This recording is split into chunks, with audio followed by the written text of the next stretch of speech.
berubah. Jangan salah loh, artinya berubah, beradaptasi. Karyawan kita, jangan pikir mereka happy. Mereka akan bilang begini, "Bapak nih gimana sih? Kok berubah-berubah?" Padahal Anda sendiri berpikir gini, "Gila, kita harus berubah nih, berubah geser sini." Terus karyawan bilang, "Pak, gimana Pak? Kemarin begini, hari ini begini. Kok berubah-berubah terus sih Pak? Saya pusing deh Pak kerja di sini." Kenapa? Nggak bisa konsisten. Gimana kita bisa konsisten kalau change dan faktor untuk menentukan kesuksesan bisnis kita berubah-berubah juga. Kenapa? 3 faktor atau 3 komponen besar dalam strategi harus tersentuh.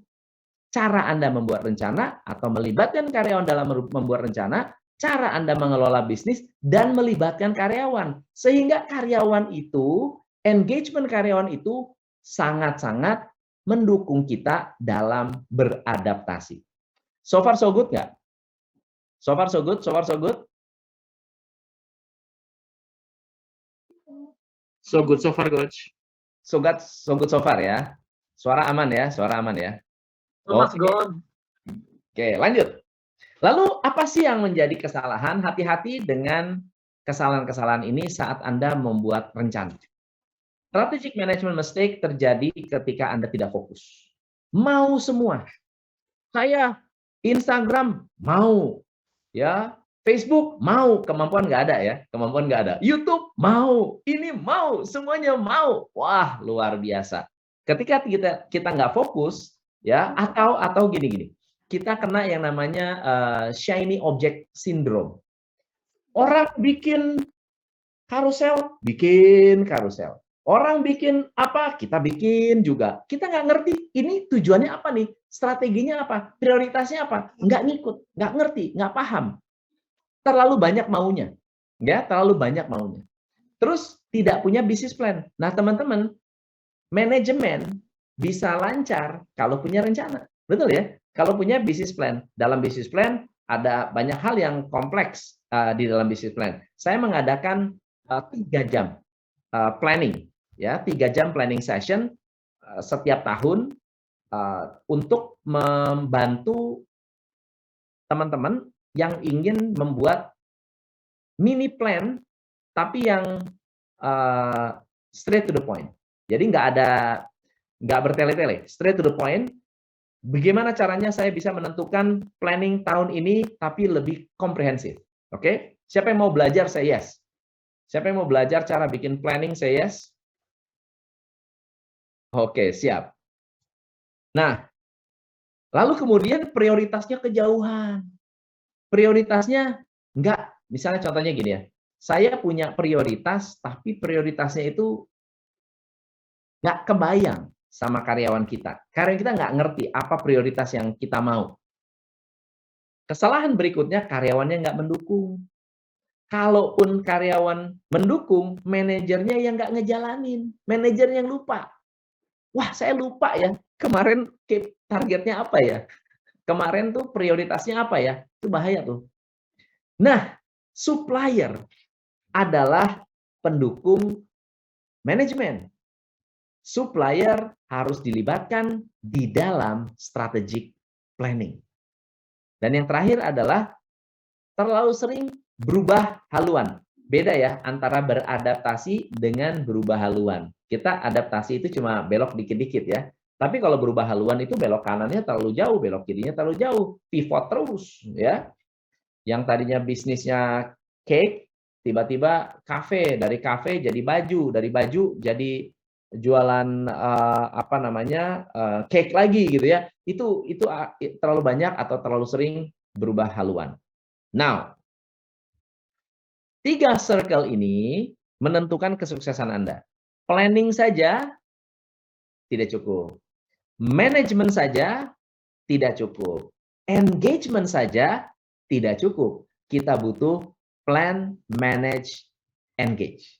Plan, kita manage, lalu kita engage karyawannya. Satu-satu ya, kita bahas bareng-bareng. Oke? So, what is your plan? Nah, what's your plan? Planning kita bahas hal yang paling mendasar dulu ya. Why planning important? Pertama, kalau Anda pergi atau Anda merencanakan wedding, oke? Kalau Anda merencanakan wedding, kenapa Anda buat rencana? Coba saya mau nanya ke Anda. Anda mau menikah, lalu kemudian sudah punya pasangannya, sudah siap, dua keluarga sudah siap bersatu, ya. Nah, sekarang ceritanya Anda mau menikah. Pertanyaan saya, kenapa Anda harus planning? Ayo, Anda akan dapat jawabannya. Agar acaranya berjalan lancar, biar teratur, biar tersusun. Kebanyakan dari situ ya, agar berkesan. Betul ya? Betul, betul. Tidak over budget. Betul, tidak over budget. Nah, saya mau menambahkan, teman-teman. Semuanya benar, saya mau menambahkan. Kenapa Anda merencanakan? Nomor satu, itu adalah syarat untuk bisnis Anda bisa sukses. Kalau dalam bisnis, scaling up. Kalau dari kecil, kita sudah terbiasa membuat strategic plan, saat besar itu udah nggak kaget, teman-teman. Kita sudah tidak lagi kebingungan. Kita rencana apa ya? Udah karyawan udah banyak, mau bikin strategic plan nggak pernah bikin, bingung. Sejak kecil sudah mulai, ya. Karena syarat scaling up bisnis Anda adalah ada strategic plan. Kalau dalam wedding, syarat untuk membuat wedding itu sukses, berkesan, memorable, lancar, itu kan sukses, betul ya? Tamunya datang, happy, makanan tidak kekurangan, adalah planning yang baik. Yang kedua, kita membuat plan menggunakan pengetahuan yang tersedia. Teman-teman, pengetahuan itu di dalam bisnis Anda tidak terletak pada Anda saja, tapi juga terletak pada customer Anda, terletak pada karyawan Anda, terletak pada supplier Anda, terletak pada investor Anda, terletak pada keluarga Anda. Jadi jangan hanya Anda membuat plan tanpa melibatkan mereka. Buat plan, libatkan mereka untuk membantu Anda merancang plan yang lebih akurat. Karena apa? Karena pengetahuan mereka akan membantu planning Anda. Planning akan membantu Anda mendokumentasikan arah bisnis. Ada banyak perusahaan yang punya milestone. Kalau Anda membaca company profile perusahaan-perusahaan besar, mereka pasti punya history. Tahun 2000 sekian, tahun 1997 perusahaan ini dibangun. Tahun 98 buka pabrik baru. Tahun sekian, itu kan sejarah, teman-teman. Sadar atau tidak sadar, sejarah tadi bisa dirancang ke muka. Paham ya? Kalau Anda melihat ke belakang bisnis Anda akan menemukan yang namanya tonggak-tonggak sejarah. Tahun saya di TCI, 2006 saya memulai bisnis coaching, 2009 saya membuat brand Top Coach Indonesia, 2012 saya fokus untuk pendanaan UKM, 2014 saya memutuskan untuk berhenti memberikan sertifikasi coach. Wah, itu keputusan besar tuh, tonggak yang besar tuh. 2017 saya melakukan apa? 2019, 2020 dan seterusnya. Teman-teman, silakan tulis tonggak-tonggak sejarah apa yang ternyata merubah bisnis Anda. Anda tulis ya, tonggak-tonggak. Kalau itu di masa lalu, Anda bisa bikin tonggak di depan. Jadi dalam 5 tahun ke depan, Anda akan menciptakan tonggak sejarah baru apa? Dipendekin lagi. Dalam 3 tahun akan ada tonggak sejarah apa? Dalam 1 tahun ada tonggak bersejarah apa? Dalam 3 bulan ada tonggak bersejarah apa? Dalam 1 bulan akan ada tonggak bersejarah apa? Jadi Anda bisa ciptakan tonggak-tonggak bersejarah, tapi semua terdokumentasi. Ya. Kemudian, proses ini digunakan untuk memprioritaskan tenaga. Kalau Anda punya rencana, teman-teman, tenaga Anda akan terarah. Kalau kita punya rencana, mukul itu sakit, gitu. Kalau punya rencana, mukul itu sakit. Mukul itu jitu. Tapi kalau misalnya nggak ada rencana, nggak kena. Mukul angin, gitu loh. Kalau saya punya plan yang baik, satu video YouTube bisa ratusan ribu yang nonton. Kalau saya planningkan dengan baik. Tapi kalau saya ya sambil lalu, ya paling puluhan, ratusan. Saya tahu benar, gitu loh. Jadi dengan tenaga yang sedikit, kita mencapai hasil yang banyak. That's the best dari planning. Lalu planning juga menentukan sumber daya, alokasi sumber daya. Selama saya bisnis, saya selalu menyadari bahwa SDM itu punya potensi besar. Saya yakin dan percaya, semua SDM saya, siapapun itu, sejelek apapun, punya potensi besar. Jadi apa yang saya lakukan adalah, saya mengalokasikan sumber daya di tempat yang paling produktif. Kalau mereka hanya mampu mengerjakan satu hal, jangan ganggu mereka dengan pekerjaan lainnya. Karena dia jagonya di satu hal itu. Kita gerah kalau ngelihat orang, masa dia kerjanya gitu-gitu aja sih? Masa dia kerjanya itu lagi sih? Masa dia nggak berkembang? Ada orang yang memang tidak niat untuk berkembang. Jadi biarkanlah mereka begitu. Dipaksa, nggak bisa. So, alokasi sumber daya Anda akan efektif. Planning akan menyelaraskan shareholder dan karyawan. Planning akan membantu Anda untuk mendesain data yang lebih tepat, dan planning membuat hal-hal yang tidak masuk akal jadi masuk akal. Oke? So, mantap ya? Timeline Anda. Nah, sekarang pertanyaannya adalah, timeline ke depan Anda gimana nih? Oh, jangan-jangan bulan depan saya mau nyampe apa? 3 bulan lagi mau mencapai apa? 1 tahun lagi mau mencapai apa? Anda bisa rancang milestone Anda. Nah, ini kata-kata quote yang favorit saya. Nobody is too busy. It's just a matter of priority. Kebanyakan orang itu sibuk. Sibuk kenapa? Karena nggak punya prioritas. Padahal sebetulnya, kalau kita punya prioritas, kerja kita nggak sibuk. Gitu. Lalu, gimana cara mendesain strategic priorities? Oke? Ambil kertas kosong. Kalau ada kertas, silakan ambil kertas kosong. Kita akan menuliskan 3 lingkaran ini. Oke? Jadi dalam menjalankan atau menentukan strategic priorities, kita punya 3 tipe aktivitas. Aktivitas yang pertama bersifat kritis. Kritis artinya kalau Anda tidak kerjakan, bisnis Anda tidak berkembang.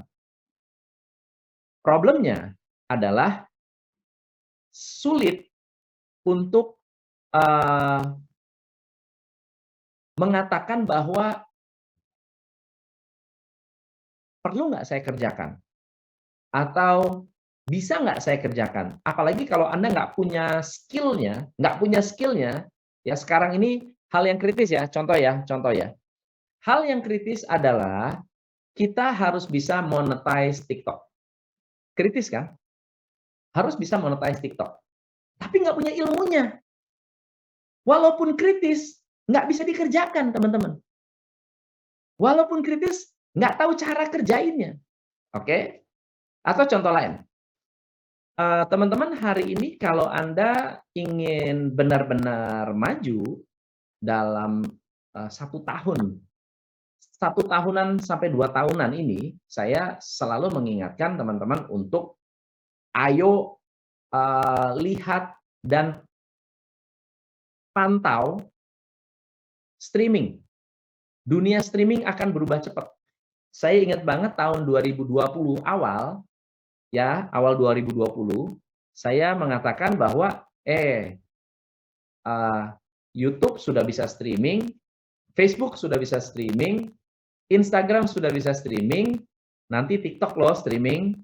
Di pertengahan 2020, saya mengatakan, nanti shopping, TikTok akan ada shopping, Instagram akan ada shopping, karena ya trennya ke situ. Nanti lama-lama nih, Tokopedia bisa streaming, Shopee bisa streaming, Bukalapak bisa streaming, itu lama-lama seperti itu. Kenapa? Karena streaming menjadi orang minat melihat itu sebagai sesuatu yang real, ya, live. Senang orang ngelihat live, oke? So yang kritis tertekan dengan waktu wajib dikerjakan adalah strategic priorities. Tapi menjadi masalah karena nggak punya ilmunya, gitu ya. Yang kedua adalah yang penting. Wah, ini menguntungkan, tapi nggak gampang. Contohnya apa? Facebook Ads. Sebetulnya ini penting. Kenapa? Kalau kita bisa kuasai, menguntungkan, tapi nggak mudah. Google Ads, penting nih. Bisa menguntungkan, tapi nggak mudah. Training karyawan, sistemasi, buat standarisasi, mendesain performance indicator, membuat sistem Anda menjadi lebih autopilot, itu penting. Bisa menguntungkan, tapi nggak mudah. Nah, jenis priority yang ketiga adalah yang mudah, yaitu prioritas yang sifatnya menyenangkan walaupun tidak efektif. Teman-teman, kebanyakan dari kita mikir ini pada saat bikin planning. Saya tahu banget. Tapi dalam waktu berjalan, karena kendala waktu, karena kendala dengan skill, karena kendala dengan kesulitan mengelola karyawan, pindah ke sini. Kita hanya mengerjakan apa yang kita anggap mampu. Kita tidak mengerjakan apa yang sebetulnya harus kita lakukan lebih optimal. Kalau nggak percaya, saya yakin pasti banyak hal-hal yang kalau saya turun ke lapangan, kalau saya coaching Anda, ketemu tuh hal-hal kecil yang bisa menghasilkan hasil besar. Kenapa? Karena nggak kepikiran, teman-teman. Karena nggak kepikiran. Nah, ambil kertas kosong, ya, kita punya waktu 2 menit lah. 2 menit. Silahkan versi Anda, bagian yang kritis itu apa yang yang menurut Anda merupakan strategic priorities. Yang menguntungkan tapi Anda nggak punya ilmunya, itu apa? Dan yang mudah-mudah, yang selama ini Anda lakukan, itu apa? Silahkan. 2 menit, 2 menit.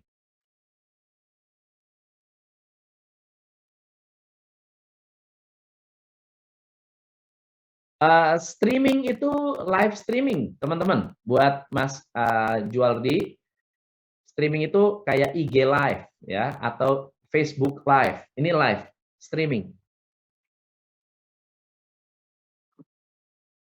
Masih full, nulis masih full. Oke, ketik.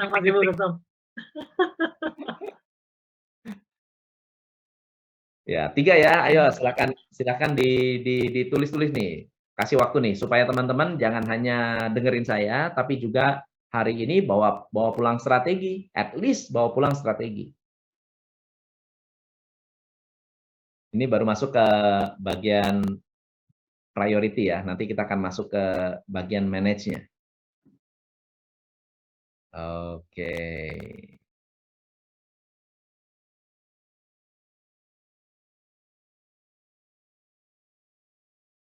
Oke, akhirnya udah tuh. Wah. Mantap, mantap. Digital marketing. Mantap.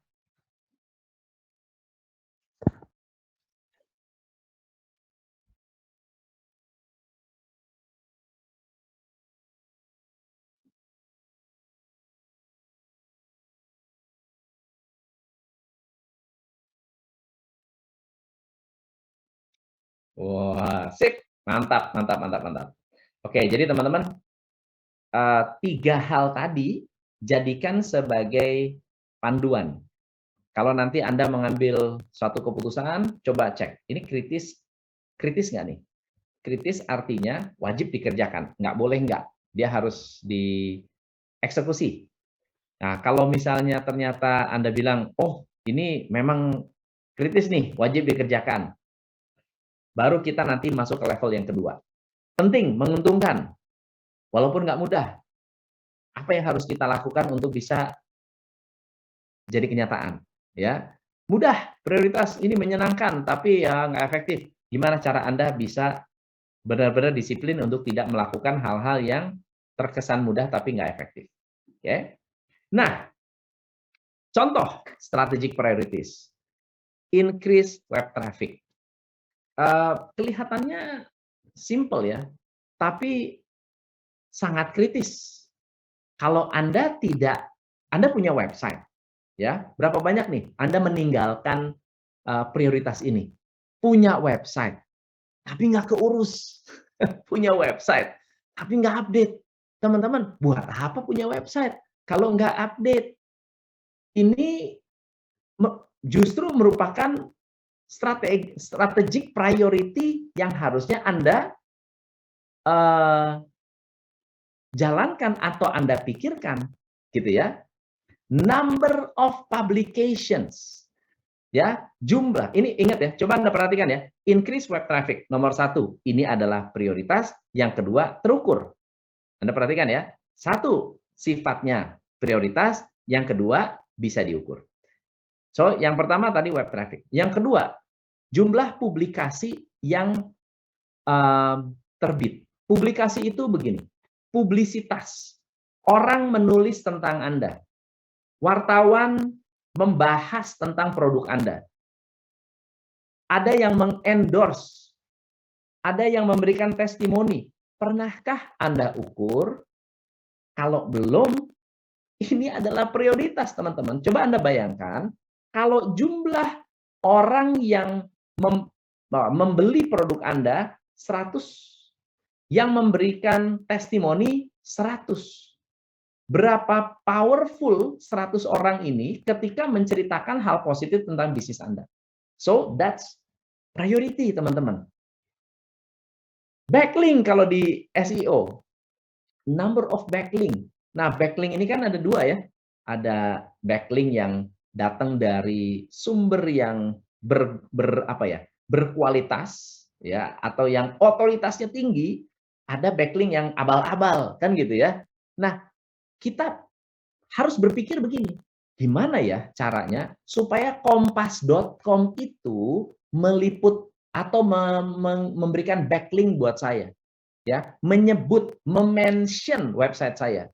Berarti kita harus meningkatkan quality konten kita, meningkatkan kualitas dari isi website kita, dan itu adalah prioritas, teman-teman. Itu adalah prioritas. Vendor performance. Kalau Anda punya customer B2B atau Anda punya supplier yang memberikan produk ke Anda, apakah Anda pernah memberikan penilaian ke mereka? Anda menilai supplier tempe Anda.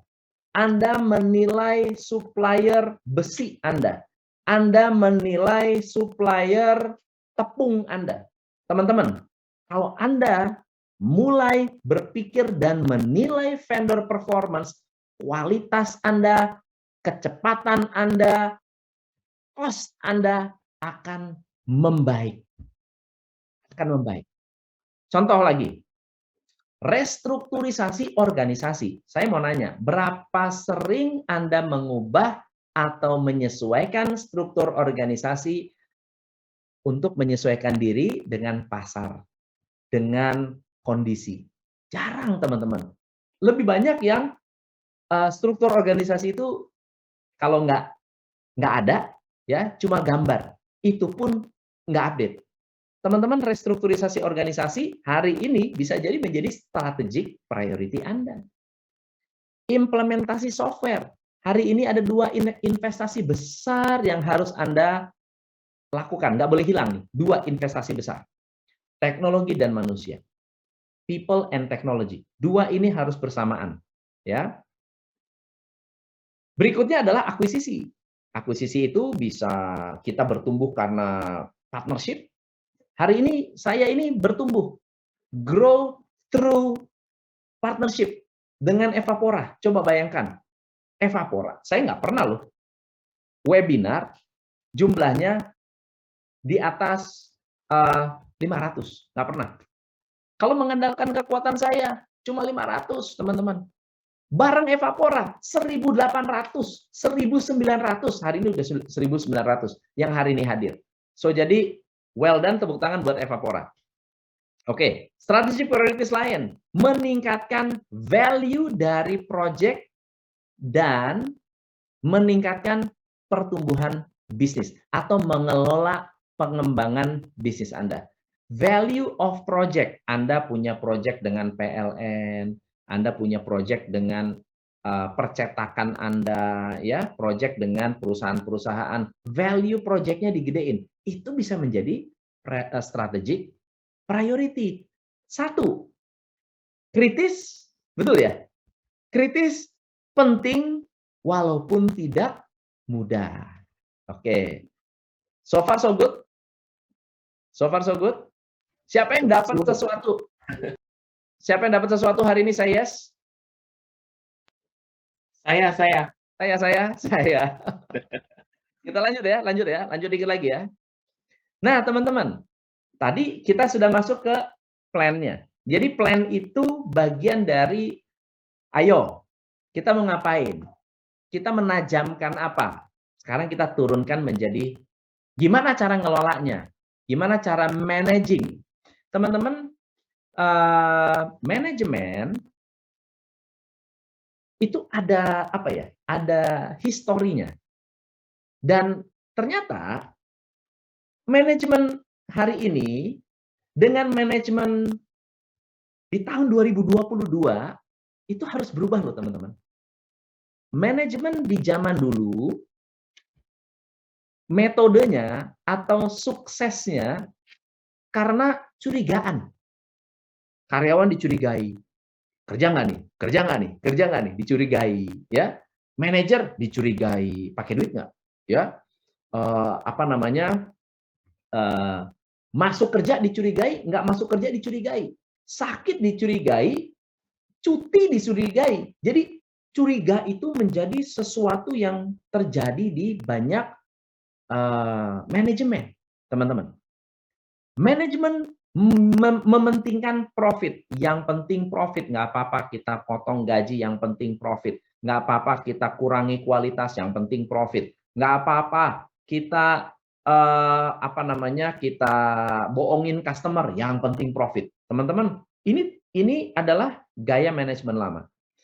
Gaya manajemen lama, informasi itu tertutup, ya, close loop katanya, close loop. Close loop itu hanya inner circle doang yang kenal, yang tahu, ya, informasi itu terbatas.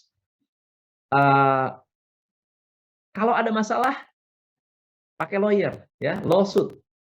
Kemudian pola pikirnya manajemen itu lebih short term.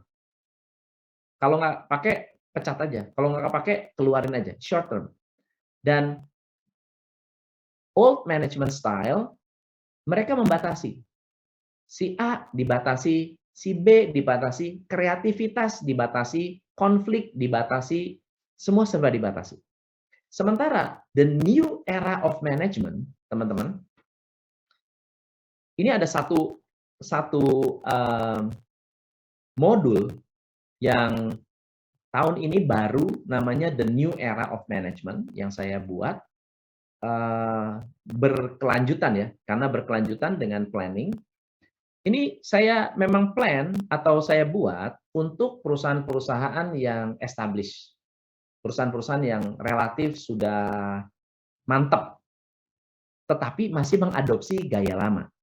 Karena gaya baru, teman-teman, kalau Anda memperhatikan Amazon, kalau Anda memperhatikan Facebook hari ini, kalau Anda memperhatikan even SurveyMonkey, ada satu company namanya SurveyMonkey. SurveyMonkey bertumbuh luar biasa. PayPal bertumbuh luar biasa, Tesla luar biasa. Mereka mengadopsi the new era of management, di mana antar karyawan atau perusahaan dan karyawan harus trusting. Kita harus bisa percaya karyawan, karyawan harus percaya kita. Konsep work from home sangat sulit kalau Anda curigaan.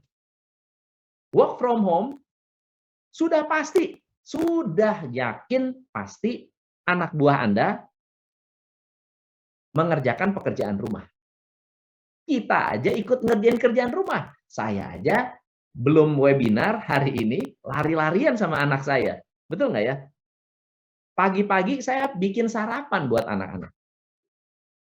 Dan bisa jadi di tengah-tengah webinar atau di tengah-tengah bekerja, saya izin, mohon maaf sebentar ya, saya mau nyalain sekolah online anak saya. Ya pasti akan terjadi seperti itu. Nah kalau Anda kaku, ini jam kerja harus kerja, harus absen, harus itu.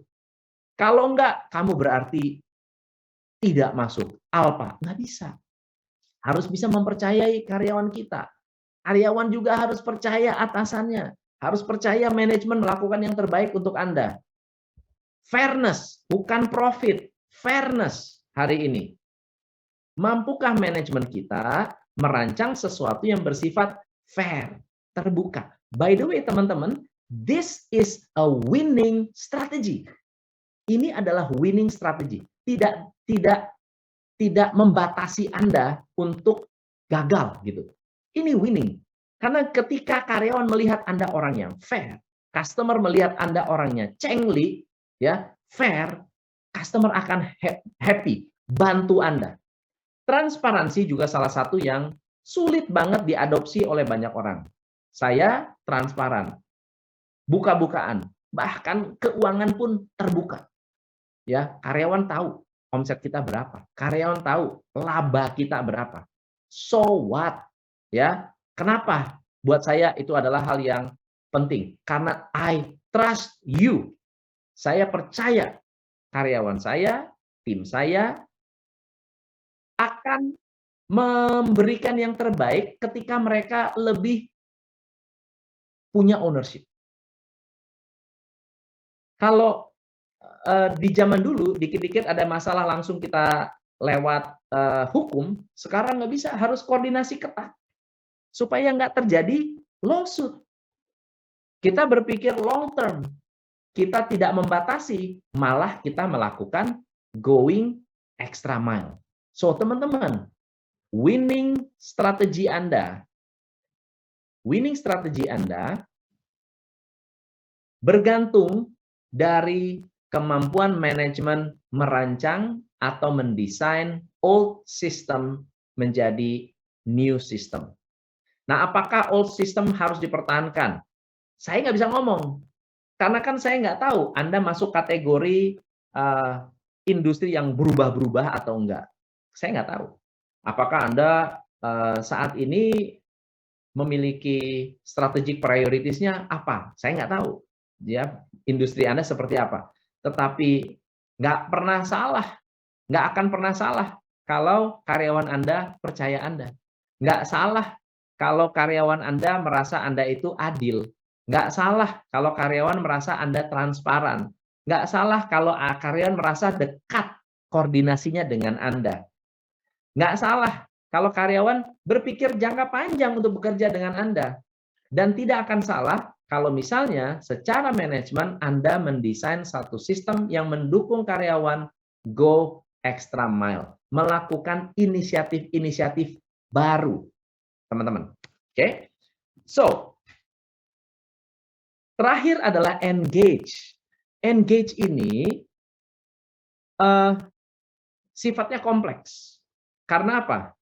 Karena keberanian kita, winning strategi Anda ditentukan oleh keberanian kita. Keberanian kita menentukan how good you want to be.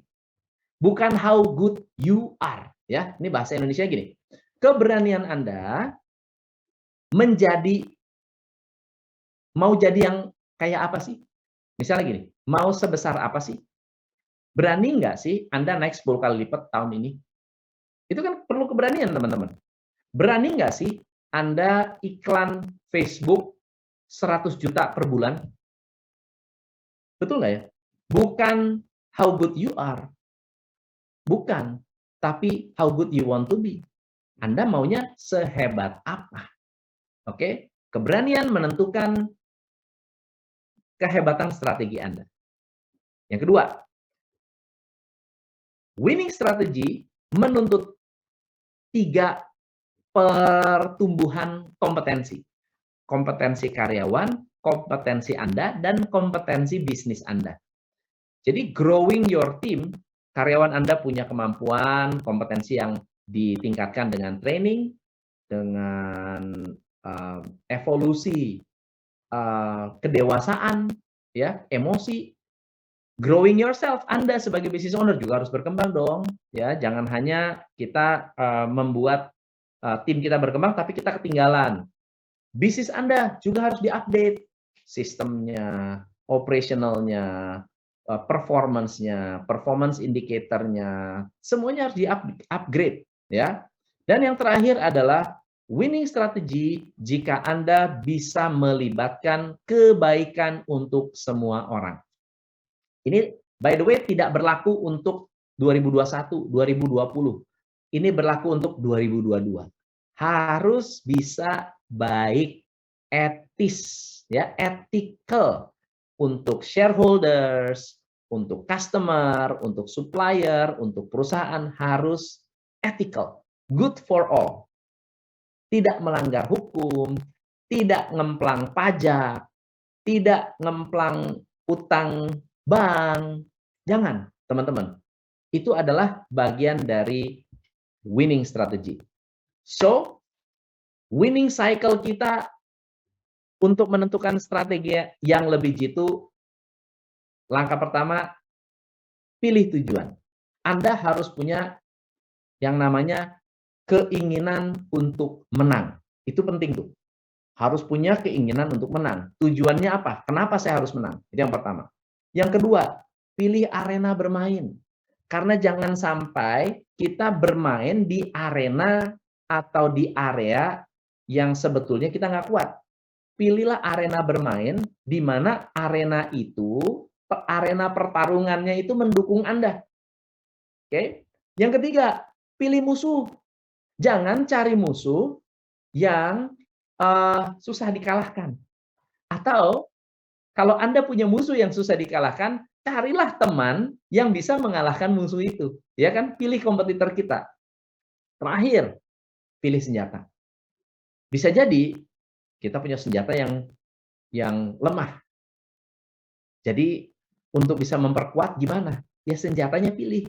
Pilih yang mana Anda jago. Mungkin Anda jago dengan iklan, mungkin Anda jago sosial media, mungkin Anda jago door to door, mungkin Anda jago email marketing, mungkin Anda jago inbound marketing, mungkin Anda jago dengan public speaking. Saya nggak tahu, tetapi 4 hal ini akan menciptakan siklus atau lingkaran kemenangan Anda. Oke? Dan sebagai penutup, ingat 3 hal ini, winning strategi Anda akan terkunci. Plan your success, manage your resources, engage your people. 3 hal ini akan membantu, mendukung, mensupport, membuat bisnis Anda sukses, tumbuh luar biasa di tahun 2022. Thank you so much. Semoga bermanfaat. Saya kembalikan ke moderator. Close dulu dong untuk Tom. Aduh, gila Mas Ipul, gila banget. Aduh, ini di luar ekspektasi saya, Kosof. Ini mahal banget, malam ini mahal banget ini. Kelas webinar ini dengan materi yang Masya Allah, luar biasa. Ya. Teman-teman, favorit semuanya coba ketik satu kata aja yang mewakili apa ya, perasaan teman-teman malam ini ketika mendapat materi dari Kosof. Apa ya kira? Iya. Wah. Daging semua tidak cocok untuk vegetarian. Nggak cocok nih buat vegetarian. Betul ya. Keren. Ya gara-gara aku sering ikut Evapora yang jadi gendut ya Mas Aris ya. Daging terus tiap Oh iya malam. benar. Hati-hati kolesterol ya. Sampean masih dulu bukan aku. Iya ini tetap ini saya kenapa saya sama Siti betah jadi host tuh Bos. Itu kan seperti ini, Setiap malam belajar gitu. kami belajar gitu ya, Masya Allah. Jadi bukan hanya untuk teman-teman ya, kami berdua pun juga selalu bersyukur ya ketika kita dapat kesempatan belajar pertama dan kesempatan boleh tanya duluan. Iya. Bayangin Mas Aris ya, 4 bulan 80 sesi kemarin. Harus masuk rekor muri itu. Masuk. Iya. Bikin 2 hari sekali kita bikin webinar. Iya. Baik, Coach. Sebelum teman-teman tanya Mas Aris, aku pengen tanya duluan ke Coach Tom. Monggo. Iya, tadi awal-awal Coach Tom memulai sesi ini tuh lumayan provokatif ya. Lumayan provokatif karena era sekarang itu ngomongin strategik itu jujur kita kan di circle-nya UMKM nih. Ya.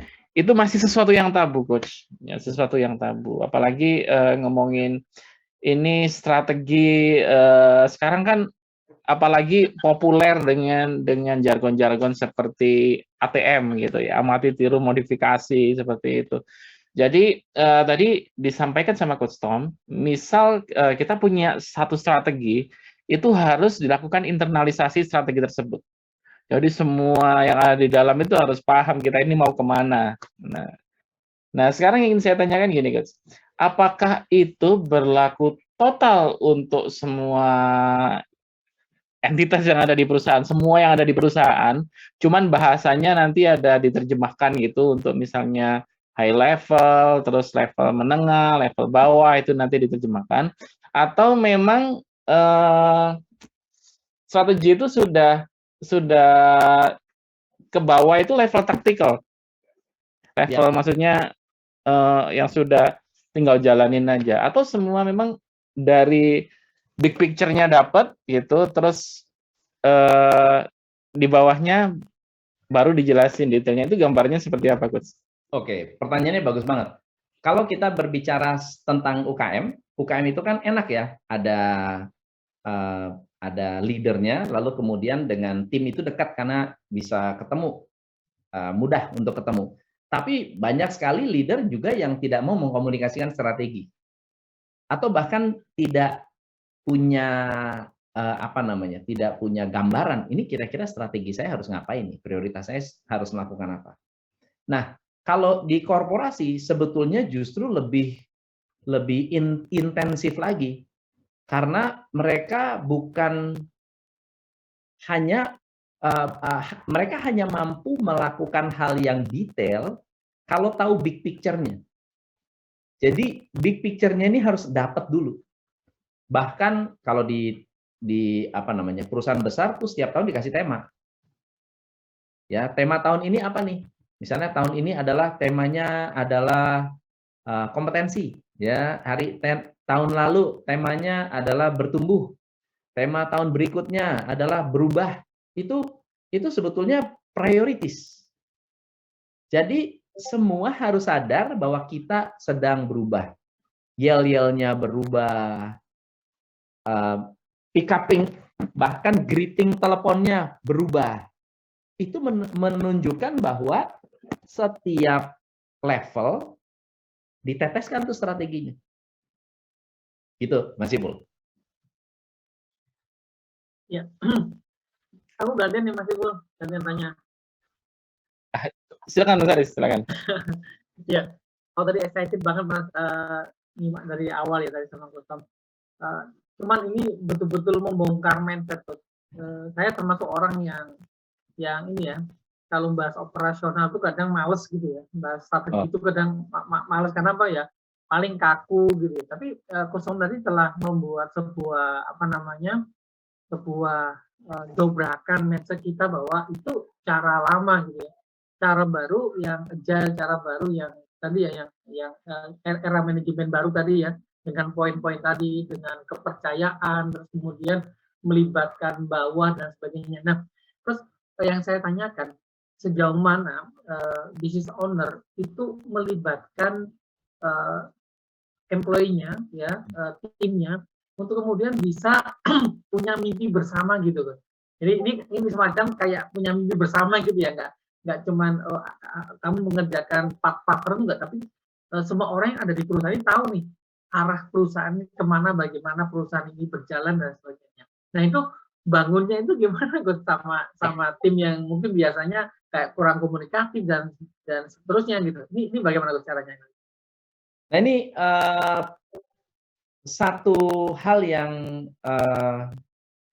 mungkin kalau dari sisi apa namanya coaching ya, pada saat saya melakukan coaching, di mana saya bilang sama business owner, kita harus melibatkan karyawan, bahkan visi misi itu harus melibatkan karyawan kita.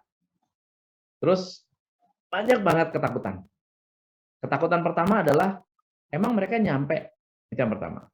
Yang kedua, nanti yang dia pikirkan hanya naik gaji doang. Ya, atau yang ketiga, ya ngapain ngelibatin mereka? Ini kan visi-visi saya dong, gitu kan? Ini kan visi-visi saya. Nah, sebenarnya kita harus melibatkan imajinasi karyawan kita untuk membantu kita mengetahui sebetulnya di mata mereka sejauh mana sih visi bisnis ini. Harus dilibatkan. Kalau bisa semua, sampai ke OB-OB, security.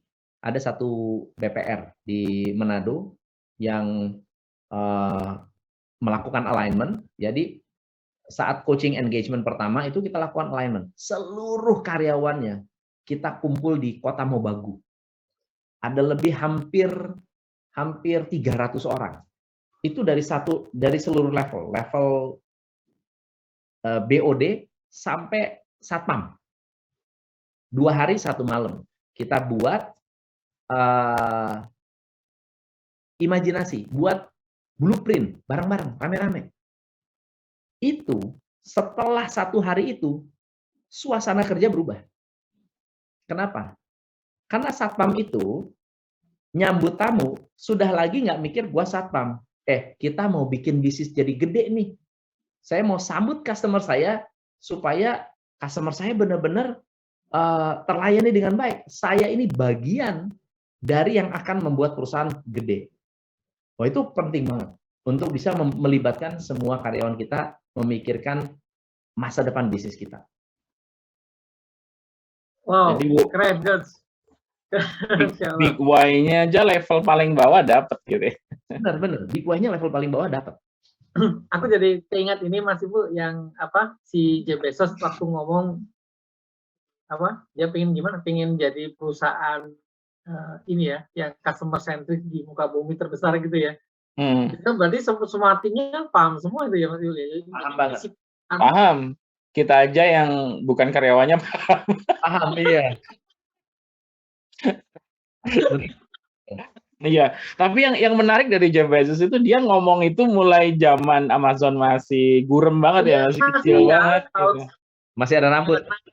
Masih ada rambut. Badannya belum keker sekarang. Ya benar, jadi benar yang disampaikan Coach Tom tadi Mas Haris. Jadi meskipun dari kecil gitu biasakan kita sudah berpikir yang strategik gitu, berpikir tentang strategi. Udah biasa bikin priorities gitu. Karena jujur ya, kadang kita itu sifatnya pengen sesuatu yang langsung terlihat hasil. Itu mindset yang paling sering kita temui, Coach. Jadi kayak aku misal ngelakuin ini, aku dapat apa gitu. Nah, itu shifting mindset itu strateginya seperti apa, Coach? Dari mindset seperti itu sampai dia mau berpikir strategik. Sebetulnya yang paling pertama adalah kita harus bisa membantu mereka menurunkan tameng diri mereka. Kebanyakan dari karyawan itu masih curigaan ya, selalu ada pikiran ini ngapain nih gue diajak kayak begini nih, ngapain kita, pasti ada rasa-rasa curiga itu. Nah, kecurigaan itu harus dicairkan. Curigaan itu harus diarahkan bahwa setransparan mungkin top management atau leader menyampaikan saya ini saya ini juga lemah gitu loh. Justru mengakui kelemahan itu menjadi kekuatan. Saya butuh kamu nih buat bantuin saya. Loh, si bos aja udah nggak sombong-sombongan, ya kan? Ngapain kita bukan apa-apa, tapi sombong. Nah, itu langsung akan membuat mereka bisa lebih open, lebih suportif, lebih transparan. Ya. Mas Ibul, kalau aku bisa sedikit wrap up ya, ada 3 poin penting sih, Coach, yang saya tangkap ya. Yang pertama adalah bagaimana sih kita secara umum ya membuat planning bisnis kita agar menjadi sukses gitu ya. Dan terus kemudian yang kedua memang harus ada shifting ya ke mindset manajemen di era yang baru gitu ya, nggak yang kolot kayak yang dulu gitu ya. Dan yang kemudian yang ketiga, 2 hal tadi itu nggak bisa enggak kalau kemudian kita nggak bangun tim yang excellent ya, tim yang yang bisa mengeksekusi dan juga merencanakan dengan baik itu. Jadi 3 hal ini yang perlu kita betul-betul kita ini Coach ya, kita alami gitu ya. Benar. Karena itu 3 hal ini berkesinambungan, benar. Ya, sehebat apapun kita bikin plan, tapi kalau terus kemudian manajemen kita nggak support melakukan itu, ya fail juga kan ya. Benar. Manajemen bagus tapi timnya nggak bisa menjalankan juga sama saja gitu ya. Setuju. Oke. Nah, ini teman-teman, ini saya dapat sedikit bocoran kemarin ya waktu saya ngobrol sama ketemu dan ketemu, ayo terus dong misi Devapora dong gitu. Kayaknya waktu kemarin kan banyak sekali permintaan feedback dari Devapora untuk mengundang custom nih. Nah, kayaknya sih nggak selesai nih kalau kita ngomong cuman webinar khusus malam ini. Tapi saya yakin teman-teman poin-poin utama yang disampaikan sama custom tadi itu kalau teman-teman bisa mengembangkan itu, ini luar biasa banget ya poin-poinnya tadi. Nah, bagi teman-teman yang ingin lebih detail lagi Mas Ipul ya, yang lebih detail lagi untuk bisa belajar bagaimana sih membuat planning bisnis kita, terus kemudian bagaimana kita mengubah manajemen kita menjadi manajemen yang kalau bahasa kosong tadi ya new era ya, manajemen itu ya. Terus bagaimana sih bangun tim yang excellent, tim yang powerful dan sebagainya. Nah, mungkin kayaknya ada dengar ada ini Coach, ada event nanti ya? Iya, jadi kalau jelasan ya saya. Benar. Jadi di TCI itu kita ada yang namanya business briefing. Business briefing ini sebenarnya internal, hanya untuk klien saja. Nah, biasanya yang ikut itu adalah orang yang kita kenal atau klien yang sudah engage dengan Top Coach Indonesia. Tapi kemudian banyak sekali yang mengikuti workshop lalu kemudian mau ikut juga business briefing. Business briefing ini hampir setiap minggu ada. Kalau tanggal 13 nanti ini adalah planning your business success. Jadi fokus kepada bagaimana cara membuat rencana kerja yang bersifat praktikal karena ini klien ya. Jadi tidak butuh lagi motivasi. Mereka tidak lagi ada teknis, nggak banyak. Jadi benar-benar to the point, langsung kita buka, mereka akan dapat semacam workbook, lalu kemudian saya akan mandu gimana caranya buat prioritas gede, buat prioritas menengah, buat prioritas kecil. Dan itu gimana cara kita menyatukan prioritas-prioritas itu. Itu tanggal 13 Januari. Oke? 13 ya. Nah, tanggal 15 Januari, 12 ya? 12 Januari itu. 12 Januari. Nanti saya mesti cross check ke tim. Tanggal berapa itu ya? Nanti dipastikan lah. Pokoknya kalau nggak salah 12. New Era of Management ini tanggal 15 Januari. Kenapa? Ini karena berkesinambungan dari planning, kita lengkapi manajemennya. saya sudah punya rencana karena waktunya pendek ya. Ini sifatnya webinar 2 jam.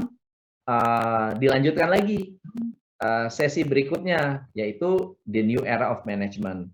Di mana new era of management ini akan membahas tentang praktek manajemen saat ini tuh gimana supaya orang bisa trusting, supaya bisa lebih transparan, gimana cara desain performance indicator, gimana caranya untuk kita bisa rancang. Saya kasih tunjuk ini deh, saya kasih tunjuk slide. Ini adalah peta dari planning, ya. 1, story Anda diturunkan menjadi strategi, diturunkan menjadi suksesi. Ya, bagaimana cara orang Anda mengerjakan tugas, bagaimana membuat program, bagaimana proses kerja, proses manajemen Anda berubah dan performance Anda bisa terukur. Nah, ini menentukan bisnis Anda. Dimulai dari apa? Mengenal masalah, diturunkan menjadi SWOT, lalu kita rancang masa depan kita. Nah, komposisinya ada 3, story, strategy, and success. Dan untuk mengelola, ini yang kita, karena nyambung ya tadi ya, dari SWOT analisisnya, turun menjadi visi, kita bangun strategi, implementasi strategi, bikin KPI, bikin performance indicator. Nah, di tanggal 19, bangun tim. Tim ini kita akan ajarkan gimana cara melakukan alignment, kekompakan tadi tuh, wah karyawan bisa lebih terbuka, karyawan bisa open, gimana caranya tuh kita lepas dari masalah takut konflik ya, atau kebanyakan konflik juga nggak baik. Improve, gimana cara kita melakukan improvement, melakukan perbaikan-perbaikan dalam tim kita, dan gimana tim kita mau fight atau mau berkompetisi. Nah, ini kenapa disebut apa namanya? Business briefing, karena pendek, singkat, jelas, padat, straight to the point, bisa langsung dipraktekkan. Begitu. Wah, ini rasa kayak di coaching langsung sama custom ini ya, teman-teman di kelas ini ya. Jadi langsung ada panduannya, dipandu sampai kemudian teman-teman bisa langsung membuat buat business plan, bikin perencanaan dan sebagainya. Kusum, biasanya nih ya teman-teman kalau dapat informasi seperti ini, kalau di Evapora itu wajib dapat bonus kayak. Wajib dapat bonus.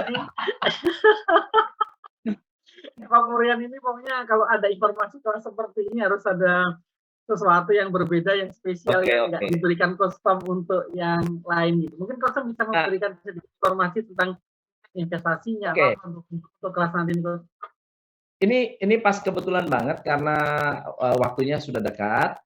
Saya mau menyampaikan bahwa kalau Anda ikut kelas per kelas, ya misalnya kelasnya planning sendiri, kelasnya new era sendiri, kelasnya how to build excellent team itu sendiri.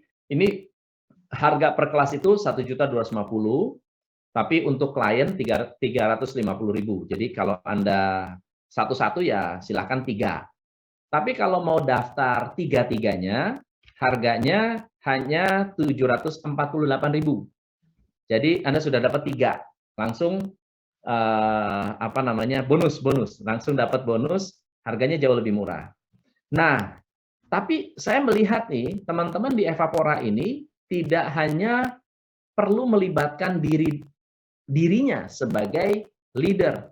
Saya berharap teman-teman bisa mengajak tim Anda. Jadi untuk 748.000, buy one get one. Anda boleh ajak 1 orang lagi.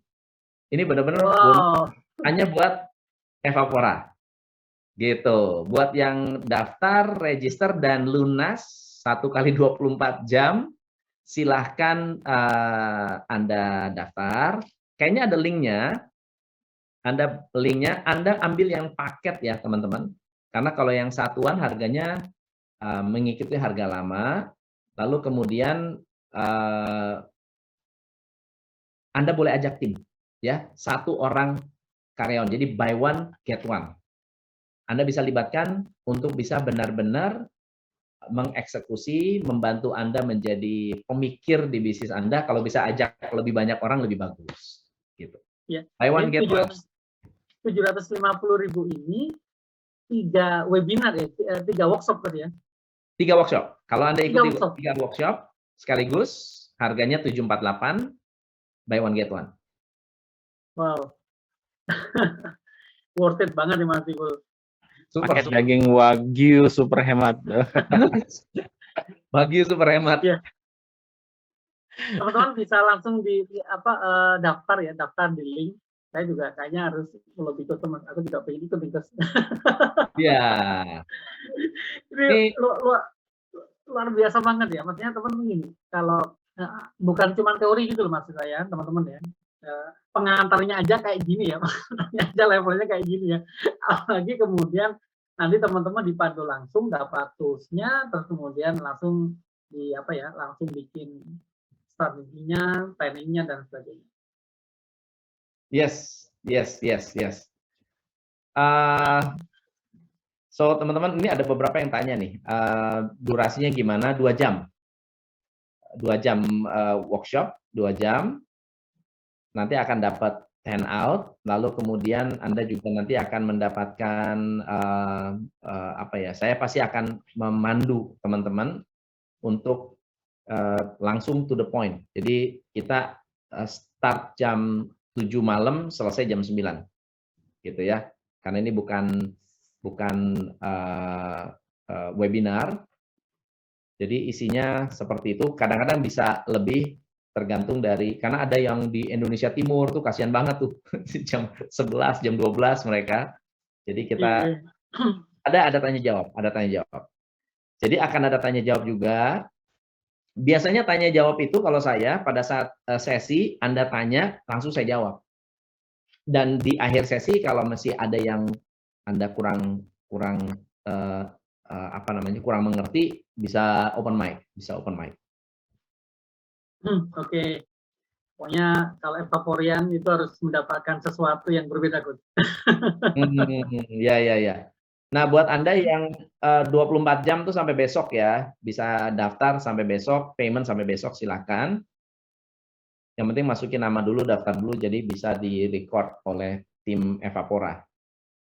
Kalau Anda daftarnya ke Top Coach Indonesia, harganya harga normal, nggak ada harga paket. Ya, kalau ke Evapora lebih murah pokoknya. Evapora lebih murah. Oke, teman-teman, sambil teman-teman bisa cek ya. Harganya masih 1,4. Mungkin gimana Gus? Nggak sih harusnya? Enggak ya harusnya. Coba dicek lagi teman-teman. Pokoknya yang pakai linknya Evapora tadi ya. Yang itu paket ya teman-teman. Harusnya kalau udah paket ini kok. Paket 747 ya 748 dengan kode unik bla bla bla tuh ada. Oke. Baik teman-teman, teman-teman bisa langsung proses ya di chat. Kita lanjut ke Q&A, Gus. Kita akan undang ya teman-teman yang ada di sini, teman Evaporian, untuk bertanya langsung, diskusi langsung sama Coach Tom ya. Silakan yang pengen diskusi sama Coach Tom untuk raise hand ya. Untuk raise hand, silakan. Nanti kita akan spotlight untuk langsung bisa tanya, berdialog sama Coach Tom. Ya. Monggo. Silakan. Ini Coach udah beli 1 tiket, mau upgrade jadi 3 tiket, boleh. Bisa langsung ke tim ya, kalau sudah beli 1 ya. Kayaknya upgrade di sini nggak bisa. Manual, sebentar. Lapor ke tim, berarti sudah daftar sebelumnya ya. Ini untungnya sistem hybrid, Mas Aris. Ini hybrid ini. Agile. Nah, itu ada yang minta linknya. Oke. Harga untuk Evapora tadi 700 berapa kan tadi? 748. Buy one get one. Wih. Udah harganya berbeda, bonusnya berbeda lagi Mas Ibu. Iya. Nah, ini khusus spesial. 3 workshop. Yes. Ini ada yang nanya langsung ke Coach Tom, silakan nih dari mana nih? Ulun lagi. Silakan. Ya, silakan. Oke, Bisa unmute. bisa unmute. Langsung diskusi. Ayo bisa di unmute. Terus habis itu langsung ditanyakan pertanyaannya ke Coach Tom. Ini ada beberapa. Boleh. Ini yang udah ready kayaknya Bu Nuryati nih. Silakan. Ya, silakan. Siapa yang ready duluan? Silakan. Nah, ini. Nuryati silakan Bu. Salam. Waalaikumsalam warahmatullahi wabarakatuh. Ya, terima kasih banyak. Saya udah sering ikutin IG-nya Ko Tom. Saya banyak yang saya download. Ya Allah, banyak belajar. Terima kasih banyak. Saya sangat menikmati lagi tadi belajar tadi. Saya sebenarnya penasaran banget dengan apa ya yang disampaikan tuh sangat sangat teliti banget gitu, dan itu semuanya saya amati satu-satu, walaupun saya tuh dengan cara semaksimal mungkin lah saya amati apa yang saya tuh sebenarnya masih UMKM Coach. Ya. Saya saat ini itu berhentikan dulu karena keluarga kan pada libur, jadi saya kerjakan sama keluarga semuanya dulu. Tapi untuk supplier baru supplier luar gitu. Nah itu planning saya ini saat ini, soalnya kalau online tuh masih ini ya, masih saya nggak nyangka bisa gabung sama Coach. Ya Allah, alhamdulillah, terima kasih Bapak. Aduh, saya nggak nyangka aja tadi bisa masuk, diterima. Terima kasih banyak Pak Pora. Saya sangat aktif ikutin Pak Pora. Aduh. Pertanyaannya apa, Bu? Pertanyaannya apa? Ya, pertanyaan saya itu sebenarnya ya, apa ya? Saya bingung mau tanya apa, soalnya banyak banget. Ini fansnya Coach Tom. Pokoknya yang penting udah Yang penting langsung dulu. Saya bingung sama ya Allah, bisa. Ya udah. Oke, Bu Nuryati. Iya, mau request lagu apa? Ya udah, ya Allah, udah bisa suatu saat bisa gabung sama Coach Tom. Sekarang Pak Pora udah berapa hari saya gabung ya Pak Pora. Keren. Thank you, Bu. Makasih. Thank you, Bu Nuryati. Ya. Makasih.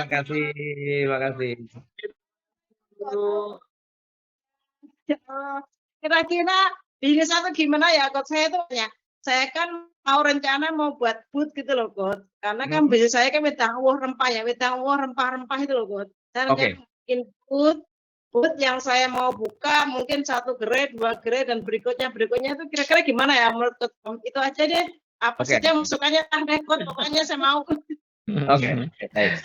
Nah, wedang uwuh tergantung target marketnya siapa, Bu. Kalau Ibu mau bikin gerai-gerainya, menurut saya lebih baik Ibu terkenalkan gaya wedang uwuhnya Ibu sampai orang itu, misalnya kalau di Semarang itu ada Mbah Jo ya, kalau nggak salah ya, saya lupa siapa, Mbah Jo.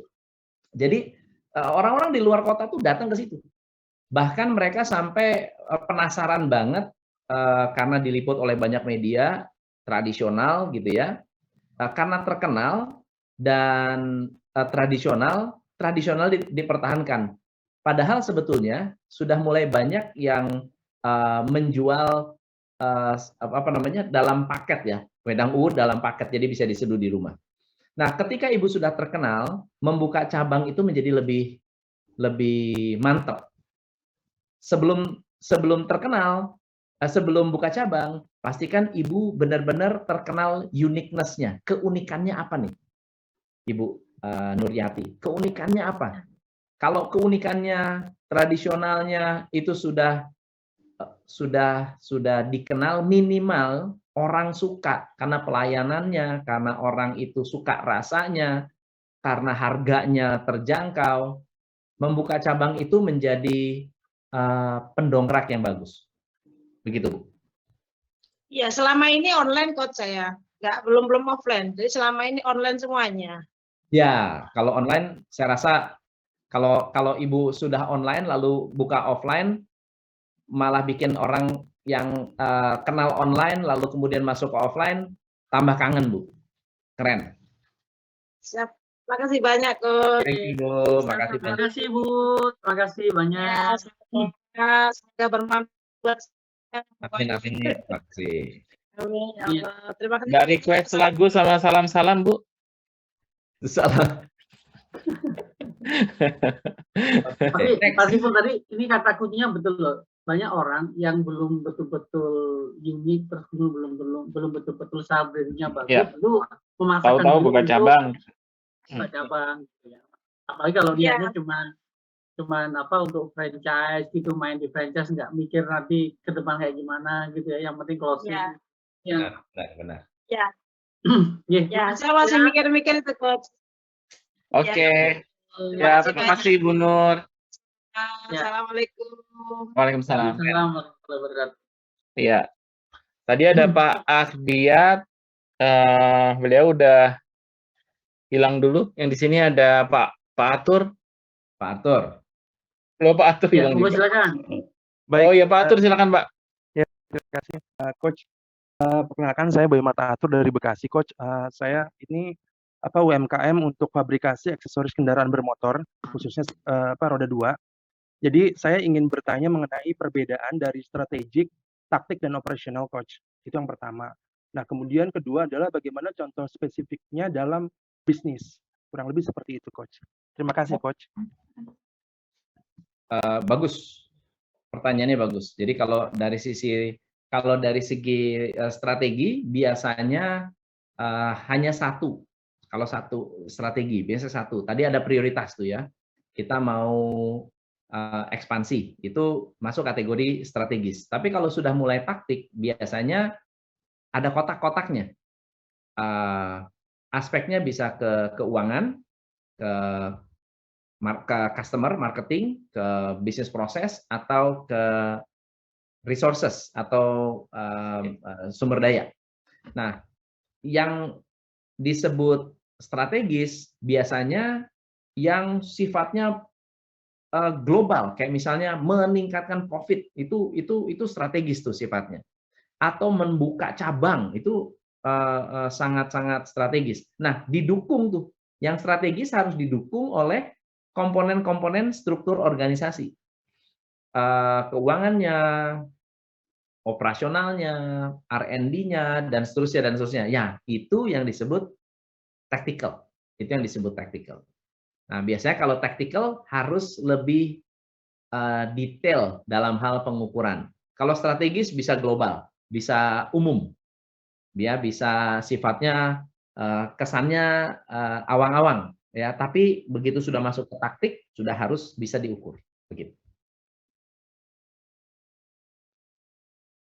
Oke.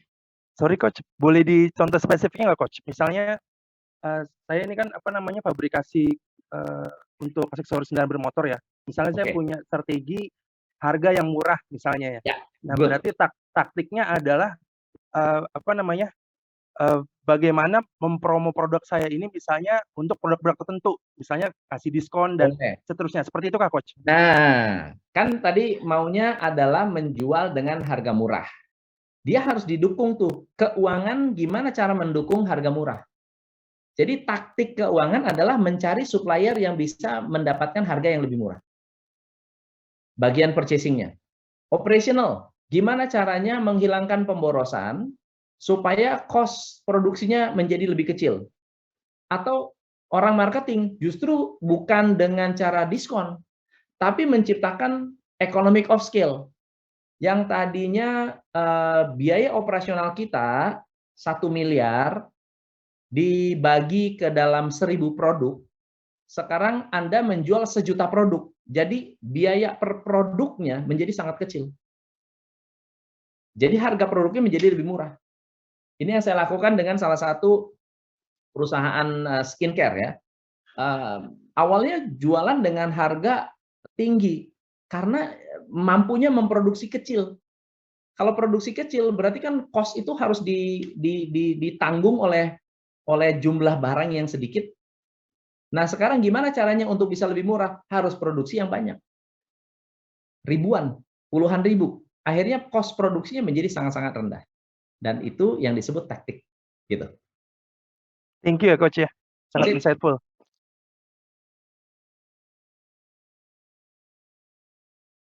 Thank you Pak Bayu. Monggo. Next dengan siapa nih? Pak Yang Indra. ready Pak Indra. Silakan. Oke, silakan Pak Indra. Oke, selamat malam Coach dan teman-teman Epapora. Dan saya ingin bertanya tentang begini, Coach. Bisnis saya ini ada pada saat ini nilai keekonomisannya itu belum dapat nilai keekonomisannya. Nah, tapi peluangnya itu adalah untuk market global. Produknya apa, Pak? Kita recycle untuk biodiesel, renewable energy. Oh, oke. Nah, untuk pasar local link itu tidak market ekonomisnya belum dapat. Tapi secara teknologi saya paham. Ya. Nah, bagaimana membuat sebuah bisnis plan yang merupakan orientednya itu di luar, dan bagaimana taktisnya itu di dalam kita menuju ke suatu market yang di luar itu gitu. Karena kalau ke dalam itu kita cuma sebagai pensuplai saja karena market kita tidak bisa di sini. Ya katakanlah spesifiknya saya itu dari crude palm oil itu, palm oil kita ini kan secara teknologi saya paham bagaimana itu bisa jadi biodiesel. Ya. Nah, cuma kalau itu saya buat di Indonesia ya nggak ada yang beli karena harganya lebih mahal gitu kan. Ya sekarang aja minyak goreng sampai sudah 18 sampai 25 ribu gitu ya. Nah, jadi itu.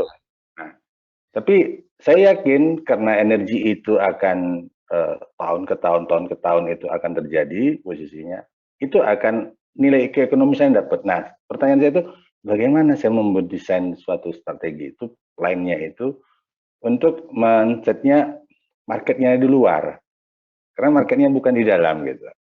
Ya mungkin itu Coach. Oke. Bisnis itu ada 4 aspek besar yang Bapak harus kuasai. Ya, aspek yang pertama adalah timing. Walaupun kita masuk ke market luar negeri, tapi sebenarnya timingnya itu tidak tepat, maka menjadi sayang Pak. Tenaga keluar banyak, tapi orang belum mengerti. Oke. Yang pertama timing. Yang kedua adalah seberapa besar apa yang akan kita lakukan ini membutuhkan edukasi. Jadi seberapa besar harus menggantikan kebiasaan baru manusia.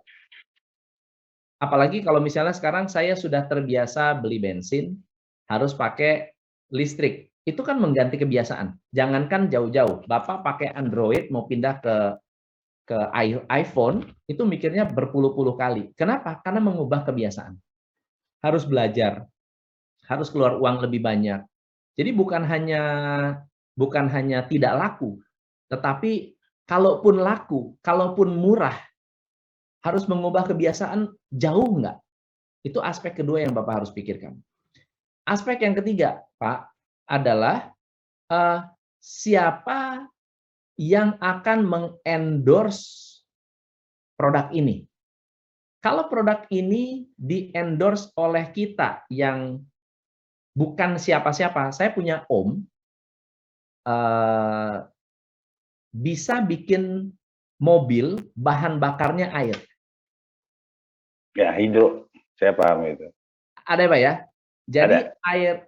air itu ya, bensinnya diganti air. Ya, Airnya itu diurai menjadi hidrogen dan oksigen. Dua-duanya bisa dibakar. Betul nggak, Pak? Ya, benar. Nah, dua-duanya bisa dibakar. Ditawarkan ke Bu Kakak. Bu Kakak bilang, lu bikin ini, lu mesti lawan mafia minyak, bos. Lu siap nggak mati? Lu siap nggak keluarga lu siap nggak keluarga dikejar-kejar, digangguin? Lu paksa ini, kekuatan lu harus lebih kuat dari presiden. Jadi nggak bisa, Pak, walaupun mampu. Nah, itu yang ketiga tuh, Pak. Siapa yang mengendorse? Kalau nggak ada yang endorse, Bapak nggak masuk politik, nggak bisa masuk. Karena terlalu jauh untuk bisa merubah tatanan atau merubah kepentingan seseorang. Nah, faktor yang ketiga baru marketing, Pak. Baru marketing. Marketing itu berarti budget, promosi, dan lain-lain sebagainya. Kalau kita hanya mikirkan marketing, tapi tiga ini nggak ada, Pak. Makanya lebih bagus kita bikin bisnis yang sudah banyak kompetitornya. Senang, enak, Pak. Cari bisnis yang sudah berkompetisi habis-habisan. Berarti kita aman dengan yang tiga. Kita orang itu pindah-pindah produk udah biasa, ya. Orang itu tidak perlu diedukasi lagi. Orang tidak perlu begitu di-endorse sedikit langsung tertarik. Banyak orang yang bisa mengendorse. Dan terakhir adalah marketing kasih promo dikit langsung minat gitu. Semoga bisa bermanfaat. Semoga menjawab nih Pak. Karena mungkin kalau Bapak bisa menjawab 3 hal pertama aja, ya. 3 hal yang pertama yaitu apakah timing ini sudah tepat atau belum. Yang kedua, apakah harus merubah, Bapak mampu nggak merubah perilaku masyarakatnya. Yang ketiga, yang mau endorse kita siapa? Kalau 2 ini bisa terjawab, yang ketiga bisa terjawab, yang keempat yang paling gampang. Jangan mikir yang keempat duluan. Ya, saya dapat insight-nya. Coach. Selama ini saya mengekspor itu ke Uni Eropa, ke China gitu ya, dalam bahan mentah gitu. Nah, jadi dalam bahan mentah itu kemarin di G20 Pak Presiden itu kan sudah track kita mau arah ke sana gitu ya. Makanya, karena gini, sangat pasar itu di Eropa dengan apa itu ya kita bahan mentah doang. Jadi makanya mungkin dari 3 aspek itu yang disampaikan oleh Coach, memang yang harus saya pikirkan dalam halnya sekarang itu bagaimana itu secara lebih ya tidak dalam bentuk ini apa tuh bahan baku masih tetap ekspor, tapi kecil-kecilan lu mau pakai deh, lu pakai deh gitu. Jadi kita nggak melepaskan mengekspor barang mentahnya itu gitu kan. Mungkin seperti ya itulah yang saya lakukan sekarang, pelan-pelan untuk lakukan itu. Dan memang timingnya itu memang di Indonesia belum bisa. Itu betul kan. Oke, terima kasih Coach. Terima kasih banyak. Ya, thank you. Iya. Mas Ibu, kita satu lagi atau langsung di Bapak, Mas? Satu lagi kah? Satu lagi dulu, Mas Aris. Satu lagi ya. Ya. Oke, silakan. Oh iya, Mas Aris, mungkin minta teman-teman di studio share lagi linknya ya, link acaranya Coach Tom, link acaranya Coach Tom. Teman-teman studio share lagi ya di chat ya. Ada beberapa yang nanyain lagi, ya mungkin udah tenggelam chatnya, kayak Titanic.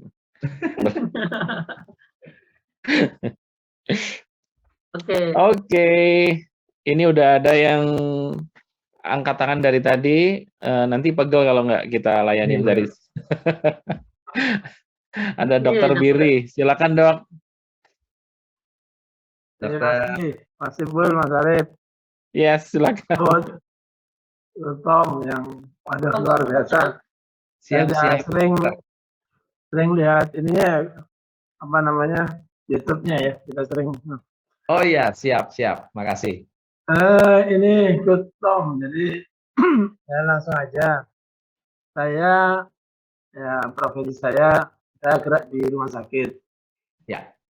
Seperti apa yang disampaikan Tom tadi, dalam suatu bisnis adalah SDM dan teknologi ya. Ya. SDM insya Allah cukuplah kompetitif dibanding yang lain. Kemudian kalau teknologi dalam artian peralatan ya cukup. Tapi saya masih punya kelemahan besar, ini masalah digitalisasi.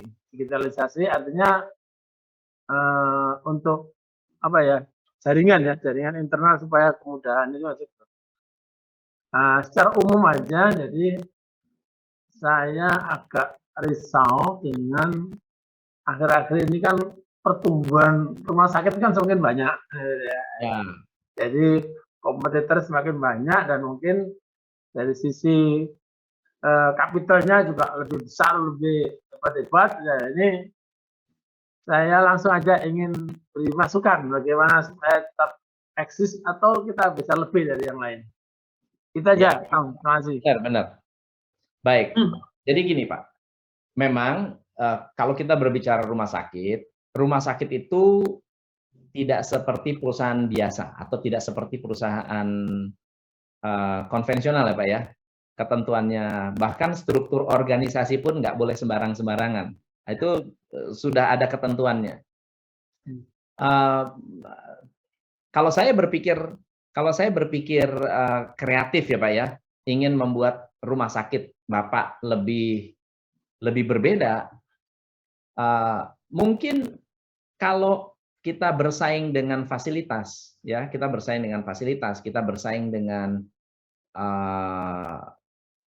kompetensi manusianya, saya yakin memang ini bisa dilakukan. Siapapun bisa melakukan. Tetapi dengan adanya persaingan, sebetulnya yang kita harus lebih dekat adalah dengan customer kita, Pak. Ada dua, bukan hanya rumah sakitnya, tapi juga dokter-dokternya. Sekarang ini dokter itu sudah harus lebih dekat lagi dengan pasien, nggak bisa sombong lagi, nggak boleh nggak boleh arogan, gitu ya. Dia harus bisa dekat dengan pasien, dekat dengan calon pasien, bisa informatif, bisa menjadi sumber konten, bahkan bikin konten gitu ya. Dokternya bikin konten supaya pasien-pasien itu sebelum sakit sudah kenal dokternya. Saat sakit pasti datang ke dokter itu. Sebelum sakit udah kenal dokter. Jangan sampai udah sakit baru nyari dokter jantung yang paling jago siapa. Baru nyari-nyari, nanya-nanya temen. Nah itu udah kalah kita. Tapi kalau kita dari awal, sejak masih sehat, sejak mereka masih oke gitu ya, sudah kenal kita, sakit apapun yang diingat kita, yang ditanya kita, yang direkomendasikan kita. Itu yang pertama. Yang kedua adalah pelayanan atau servis. Bukan hanya sifatnya bukan hanya servis itu senyum salam sapa, bukan, tetapi speed of service, kecepatan pelayanan di rumah sakit. Berapa banyak orang yang antri di apotek lalu kemudian memutuskan untuk beli obat di tempat lain. Memang yang paling besar operasi ya Pak ya. Kalau kita bicara duit paling besar di operasi, dan orang kalau sudah masuk kamar operasi udah nggak mungkin lagi mau antri kapanpun dia harus ngikut. Tetapi kan sebetulnya kita sebutnya dari mulut ke mulutnya itu datang dari yang servis-servis kecil seperti beli obat. Kalau nunggu obatnya lamanya luar biasa. Saya pernah meng-coach satu rumah sakit. Saya melakukan kita di pendekatan operasional ya, banyak banget orang yang dokter yang nulis obat nggak kebaca atau mungkin nggak dimengerti oleh si apoteker. Entah kenapa tuh, walaupun sifatnya sebetulnya itu sudah umum dan sudah bukan rahasia, tapi bisa nggak jelas gitu. Jadi harus confirm lagi, dok ini apa maksudnya? Bolak-balik itu buang waktu tuh. Dan buang waktu itu mengorbankan waktunya pasien yang sedang kesakitan, yang sedang butuh, pengen cepet-cepet pulang, pengen cepet-cepet tidur gitu. Sementara dia nggak bisa bolak-balik untuk nungguin obat. Hal-hal itu sifatnya kecil, value-nya buat rumah sakit, tapi sangat besar buat customer. Nah, hal-hal ini perlu dipikirkan atau dipertimbangkan sebagai competitive advantage. Kalau ke rumah sakit ini nggak usah antri. Dan kalau nggak antri, nggak usah khawatir, dalam waktu 1 jam obat sudah nyampe di rumah. Wah, luar biasa. Terobosan-terobosan itu yang berpikir dari kacamata konsumen, dari sisi informasi dan kecepatan, itu bisa membantu rumah sakit untuk menjadi lebih kompetitif dan nggak mikirin lagi seberapa besar dan nggak ada yang customer tuh nggak tahu Pak seberapa mahal, seberapa hebat teknologi yang kita punya, nggak ada yang tahu. Betul nggak ya? Customer taunya apa? Dokternya ramah nggak?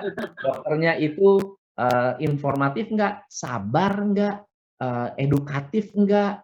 Kalau ditanya jawab atau enggak? Bahkan ada dokter yang marahin pasien. Kamu nih nggak bisa begini, kamu harus begini, nasehatin. Dokter cross check. Saya punya mama, dokter bisa follow up. Gimana Bu? Udah sembuh atau belum? Udah diminum belum obatnya? Wow, kira-kira datang lagi nggak? Bukan hanya datang lagi, diceritain kemana-mana. Dokter gua tuh kayak begini, ini kata dokter saya. Diomongin. Kira-kira begitu. Semoga bisa membantu. Oke. Full service-nya dokter ini Mas Haris. Iya. Sebenarnya masih banyak yang ingin tanya, tapi udah malam. Gimana? Makasih Bang Ipul, Mas Haris. Siap. Terima kasih. Makasih dokter. Sampai ketemu di Tegal, Pak. Saya kemarin dari Tegal ini. Mas Haris, ini di PKU. Masih saya. satu lagi ya Mas Haris ya, buat penutupan karena udah dari tadi ngantri Iya, juga. Bu Siti ya. Bu Siti silakan Bu Siti. Iya. Assalamualaikum warahmatullahi wabarakatuh. Waalaikumsalam warahmatullahi wabarakatuh. Ini Coach, tadi kan kita ada membahas tentang strategi prioritas tuh. Salah satunya kan ada membahas struktur organisasi. Jadi awal tahun ini saya baru memulai untuk mengubah struktur organisasi. Terus bagaimana Coach agar struktur organisasi yang kita buat itu benar-benar sesuai dengan kapasitas tim yang kita punya gitu. Apa Mbak Siti? Bisnisnya ini konveksi, karpet, bantal gitu, produksi. Ya. Spray. Jadi kalau berbicara kompetensi berarti kita harus kenal orangnya dulu. Siapanya harus kita kenal, baru apanya yang mau kita kerjakan. Melakukan restrukturisasi itu harus ada alasan kuat. Alasan yang pertama, kalau arah perusahaannya berubah. Arah perusahaan berubah, ternyata struktur organisasi kita tidak sesuai, maka kita perlu melakukan penyesuaian. Tapi ada faktor yang kedua. Biasanya restrukturisasi berkaitan dengan kemampuan kita mendanai bisnis kita. Jadi dananya kurang. Jadi harus di-restructure. Karyawannya harus dikurangin. Kantornya harus diperkecil. Itu juga bagian dari restrukturisasi. Nah, yang ketiga adalah restrukturisasi organisasi karena leadernya yang harus diperbaiki atau leader-leadernya tidak memiliki kompetensi untuk membawa perusahaan berkembang. Maka leadernya yang dirotasi atau di-reshuffle atau diganti. Itu sama-sama restrukturisasi. So, alasan apa yang kuat yang akan membuat Ibu harus melakukan restrukturisasi? Itu yang harus dikenali dulu, Bu. Begitu. Coach, sebelumnya mudah-mudahan nanti saya ketemu, saya udah daftar ya. Tadi mohon doanya juga Coach supaya usaha saya juga masih UKM supaya bisa bermanfaat lagi buat banyak orang. Amin. Ya, terima kasih Coach. Siap. Ya, terima kasih. Sebelum ditutup, teman-teman sekali lagi silakan untuk mengikuti webinar dan kami sangat merekomendasikan untuk ikut ya workshop dari Coach Tom. Itu 3 workshop sekaligus dan memang 3 ini adalah poin-poin utama ketika kita hendak memasuki tahun 2022. Strategi kita bagaimana, terus kemudian bagaimana cara kita tim tadi ya Mas, bikin tim dari itu kerjanya lebih expert dan sebagainya. Nah ini transformasi ke manajemen yang baru seperti apa. Nah insya Allah teman-teman bisa ikut di workshop yang akan dilaksanakan tanggal berapa Coach? Tanggal 12, 15 dan 19. 15 dan 19. Ya. 12, 15, 19. Dan Oke. 19. Teman-teman bisa di-share lagi linknya. Ya. Harga normalnya 1.250.000, harga spesialnya Evapora, harga Evapora 748, buy one get one. buy one Sampai get lagi one. Pak Iwan. Boleh ajak partner gitu. Boleh aja partner. Iya, kayak Mas Aris sama Mbak Lydia gitu. Boleh, Mas Aris ya? Iya. Atau bisa aja dari kesempatan Mas Ibul. Sekarang saya. Mana penthouse yang 5M itu, Mas Aris? Gimana? Apartemen di mana yang 5M, Mas? Iya, Mas Ihsan ketawa-ketawa, itu senyum-senyum gitu. Dia pecinta layangan putus. Emang. Oke, udah di-share lagi? Tim admin? Udah di-share. Thank you. Mas Aris Itu jadi linknya. bawa Lydia. Parah. Oke, itu linknya. Mas Aris, waktu sudah Oke. overtime-nya dikit sekarang, Mas. Mungkin silakan Kustom untuk bisa memberikan Closing statement. Oke.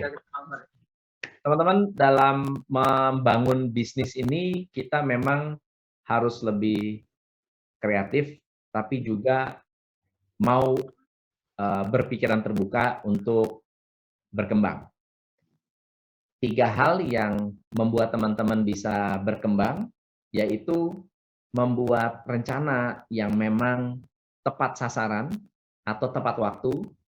Yang kedua, mengelola secara lebih terarah. Dan yang ketiga adalah membantu tim Anda untuk mudah bekerjanya. Sehingga saat kita nanti menjalankan tahun 2022 ini, hambatan-hambatan baru ini lebih mudah kita hadapi karena kita sudah kompak dan sudah punya chemistry dengan tim, supplier, shareholders, ataupun dengan top management kita.